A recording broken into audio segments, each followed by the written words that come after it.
राम राम दोस्तों, near by property exchange से मैं ऋषभ जैन आप सभी का हमारे चैनल एनपीएक्स प्रॉपर्टी पर बहुत बहुत स्वागत करता हूं, अभिवादन करता हूं।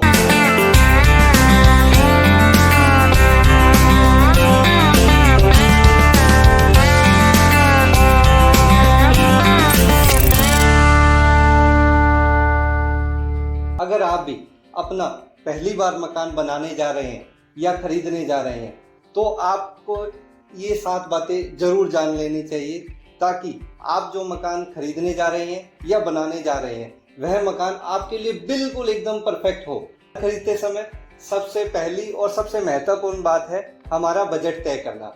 हमें हमारी आर्थिक दृष्टिकोण को देखते हुए हमें हमारा मकान के लिए हमारा जो मकान हम बनाने जा रहे हैं या खरीदने जा रहे हैं उसके लिए हमें हमारा बजट तय करना होगा और हमारे पास इसके लिए कितनी कैश की व्यवस्था है और उसके लिए हमें कितना लोन लेना पड़ेगा। इन सभी बातों को विचार में रखते हुए हमें हमारा बजट तय कर लेना चाहिए। कई बार ये होता है कि हम अभी प्लॉट लेकर रख लेते हैं, मकान बाद में बना लेंगे, तो हमारा प्लॉट के लिए कितना बजट है और अगर हम बिल्डर्स निर्मित मकान लेने जा रहे हैं या बिल्डर का बना हुआ फ्लैट लेने जा रहे हैं, कितनी पेमेंट हमें उन्हें कैश में देनी पड़ेगी और कितना हमारा लोन हो जाएगा और हम कितने लोन के लिए एलिजिबल हैं, यानी हमें बैंक से कितना मैक्सिमम लोन मिल पाएगा, उस अनुसार हमें हमारी आर्थिक दृष्टिकोण को देखते हुए हमारा बजट तय कर लेना चाहिए। और बजट तय करने के लिए या आपकी पसंद की प्रॉपर्टी कितने बजट में आएगी यह जानकारी प्राप्त करने के लिए आप हमारी वेबसाइट विजिट कर सकते हैं www.npex.in या हमसे संपर्क कर सकते हैं। हमारा पता है Riddhi Siddhi enclave, first Hanumangarh road, Shri Ganganagar में, परी चौक के पास। आपका इंतजार रहेगा। पॉइंट नंबर 2, परफेक्ट लोकेशन का चयन करना। जब हम हमारा मकान बनाने जा रहे हैं तो उसकी प्लॉट की लोकेशन क्या हो या हम हमारा निर्मित बना बनाया मकान लेने जा रहे हैं तो उसकी लोकेशन कैसी है, इसके लिए हमें हमारे घर के सभी सदस्यों से बात करनी चाहिए, आपस में डिस्कशन करना चाहिए। कारण कि अगर हम व्यापार करते हैं या नौकरी करते हैं तो वह हमारे वर्क पैलेस से कितनी दूरी पर स्थित है और बच्चों के लिए वहाँ नज़दीक में स्कूल कॉलेज की व्यवस्था है या नहीं। अगर घर में बड़े बुजुर्ग हैं तो उनके लिए हॉस्पिटल या कम्युनिटी हॉल या नज़दीक में पार्क की व्यवस्था है या नहीं। और जिस एरिया में हम हमारा मकान बनाने जा रहे हैं या खरीदने जा रहे हैं वहाँ का आसपास का वातावरण कैसा है, वहाँ आसपास कैसे लोग रहते हैं, सोसाइटी कैसी है, हम हमारे नए मकान में बेहतर जीवन का आनंद प्राप्त कर सकें।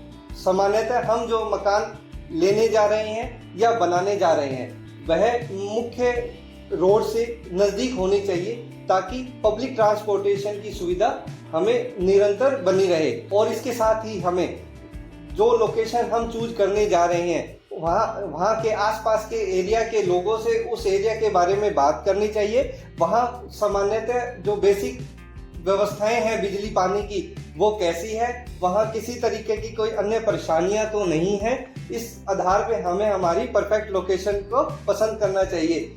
मेरा मानना है कि हमें कम निर्माण एरिया से काम चला लेना चाहिए परंतु लोकेशन में बिल्कुल भी कंप्रोमाइज नहीं करना चाहिए, क्योंकि एक बार हमने जो लोकेशन चूज कर ली वो हमारी ये मान के चलो कि जीवन भर चेंज नहीं हो सकती।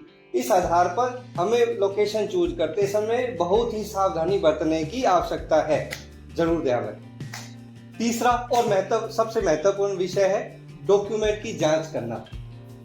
हमें जो भी हम प्रॉपर्टी लेने जा रहे हैं उसके संदर्भ में हमें जो डॉक्यूमेंट मिल रहे हैं, भले ही वह पट्टा है, रजिस्ट्री है, उसका नामांतरण करवाया हुआ है या नहीं करवाया हुआ है, यह अच्छे से जांच करवा लेना चाहिए। सामान्यतः एक व्यक्ति अपने जीवन काल में पहला ही मकान लेता है तो उसे उतनी जानकारी उस विषय में नहीं होती है, तो उसके लिए उसे कुशल वकील या जो कि उसे तहसील एरिया में मिल जाएंगे या फिर कोर्ट परिसर में मिल जाएंगे, वहाँ उनको वे डॉक्यूमेंट दिखाकर उसके संदर्भ में सारी जानकारी प्राप्त कर लेनी चाहिए। या उनका जो प्रॉपर्टी डीलर जिसके माध्यम से वो मकान लेने जा रहे हैं उनसे इस बारे में जानकारी प्राप्त करनी चाहिए। अगर इन सभी बातों से भी बात नहीं बन रही है, तो मैं एक छोटा सा आइडिया आपको शेयर कर रहा हूँ। आप जो मकान बनाने जा रहे हैं, आप या फिर आप जिस मकान बनाने के लिए प्लॉट लेने जा रहे हैं, उसके लिए आपको बैंक लोन के लिए अप्लाई कर देना चाहिए। भले ही आपको बैंक लोन की आवश्यकता ना भी हो, पर बैंक वाले आपकी उस प्रॉपर्टी के संदर्भ में जो भी डॉक्यूमेंट है उसकी भली भांति जांच करवा लेते हैं, ताकि आपको जो डॉक्यूमेंट मिलने जा रहे हैं वो एकदम सही और उचित हो। और इस प्रकार हम हमारे जो प्रॉपर्टी के डॉक्यूमेंट हैं उनको भली भांति वेरीफाई कर सकते हैं। चौथा और सबसे महत्वपूर्ण पॉइंट है प्रॉपर्टी की सही कीमत का पता लगाना। आप जो प्रॉपर्टी खरीदने जा रहे हैं, आप जो अपनी जीवन भर की पूंजी लगाकर एक अपने लिए जो प्रॉपर्टी खरीदने जा रहे हैं, क्या हम उसकी प्रॉपर्टी की सही वैल्यू ही पे कर रहे हैं? कहीं ऐसा तो नहीं है हम जितनी उसकी वैल्यू है उससे कहीं ज़्यादा उस प्रॉपर्टी के लिए पे करने जा रहे हैं? इसके लिए अब आप कहेंगे कि प्रॉपर्टी की सही वैल्यू का पता कैसे लगाएं? तो इसके लिए वहाँ आसपास के एरिया के लोगों से आपको बात करनी चाहिए। हो सकता है वो आपके जानकार नहीं हो, या अगर कोई वहाँ आपका कोई जानकार रहता है या कोई आपका ऐसा जानकार जिसे उस एरिया के रेट के बारे में पता है, उनसे डिस्कशन आपको करनी चाहिए।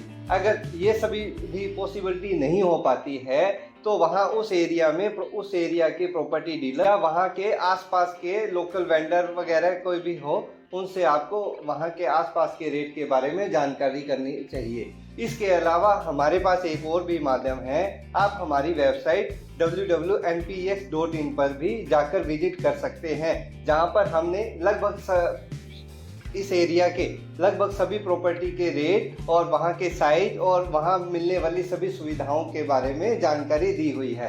किसी भी प्रकार की डील फाइनल करने से पहले एक बार एक्सपर्ट ओपिनियन आपको जरूर ले लेनी चाहिए। और हाँ, कई बार विवादित टाइटल वाली कुछ प्रॉपर्टी हमें मार्केट से रेट से लगभग हाफ रेट में या कुछ कम रेट में मिल रही होती है, पर हमें उन ऐसे फ्रॉड चक्रों में नहीं पड़ना चाहिए और विवादित टाइटल वाली प्रॉपर्टी से तो कोसों दूर रहना चाहिए। पांचवा बिंदु है, प्रॉपर्टी लेते समय उस प्रॉपर्टी के संदर्भ में हमें किन किन खर्चों का भुगतान करना होगा और क्या क्या खर्चे उस प्रॉपर्टी पर लगेंगे।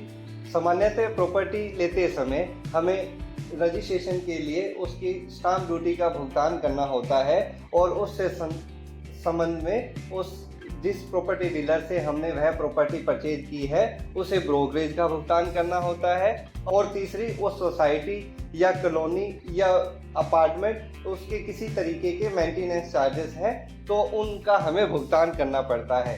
इन सभी बातों के साथ साथ हमें यह अच्छी भली भांति समझ लेना चाहिए उस प्रॉपर्टी डीलर से या फिर बिल्डर से जिससे हम फ्लैट या प्रॉपर्टी परचेज करने जा रहे हैं, कि इन सभी चार्जेस के अलावा किसी तरीके के प्रॉपर्टी के लिए हमें कोई हिडन कॉस्ट तो नहीं पे करनी पड़ेगी, चाहे आज या कुछ सालों बाद। छठा पॉइंट है होम लोन के लिए तैयारी करना।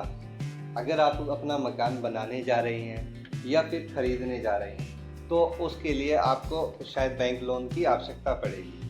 बैंक लोन कितना चाहिए और कौन से बैंक से लेना है और कौन से बैंक से आपको ब्याज की दर जो है वो कम रहेगी, या कौन सा बैंक आपको ज़्यादा ऑफर कर रहा है, इसके लिए आपको लगभग सभी बैंकों की ट्राई पहले ही कर लेनी चाहिए।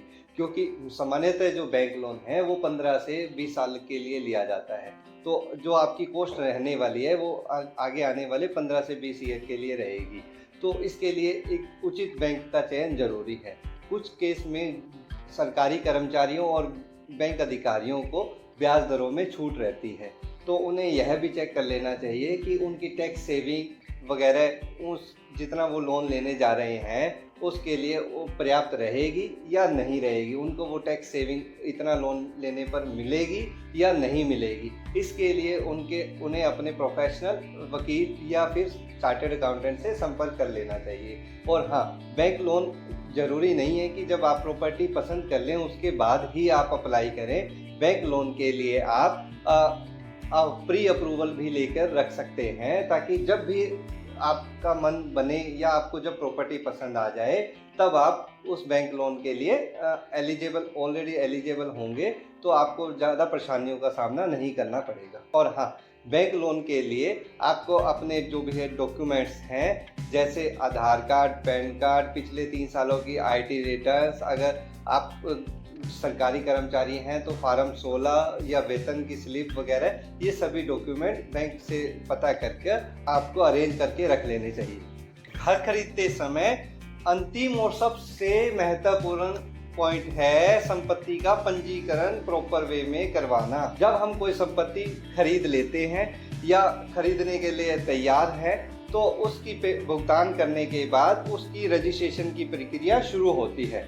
इस रजिस्ट्रेशन प्रक्रिया में हमने जिस डीलर के माध्यम से यह प्रॉपर्टी परचेज की है वह हमारी मदद करता है, या फिर हम किसी प्रोफेशनल वकील से उसकी मदद ले सकते हैं और रजिस्ट्रेशन प्रक्रिया प्रारंभ कर सकते हैं। इस रजिस्ट्री की प्रक्रिया में हमें आधार और पैन अपने पास रखने होते हैं और स्टाम्प ड्यूटी की जो पेमेंट है वह ऑनलाइन भुगतान कर दी जाती है। सामान्यतः इस स्टाम्प ड्यूटी की पेमेंट हमें हमारे जो वकील जिसके माध्यम से हम रजिस्ट्री करवा रहे हैं उन्हें उनके अकाउंट में ऑनलाइन भुगतान की जाती है। और इसके साथ ही हमें यह भी ध्यान रखना होता है कि अगर हमारी रजिस्ट्री की वैल्यू 50 लाख रुपए या इससे अधिक है तो हमें यह भी सुनिश्चित करना होगा कि इस प्रॉपर्टी की वैल्यू के अकॉर्डिंग हमने इससे संबंध में TDS जमा करवा दिया है और TDS का सर्टिफिकेट इस रजिस्ट्री के साथ हमें लगाना होगा।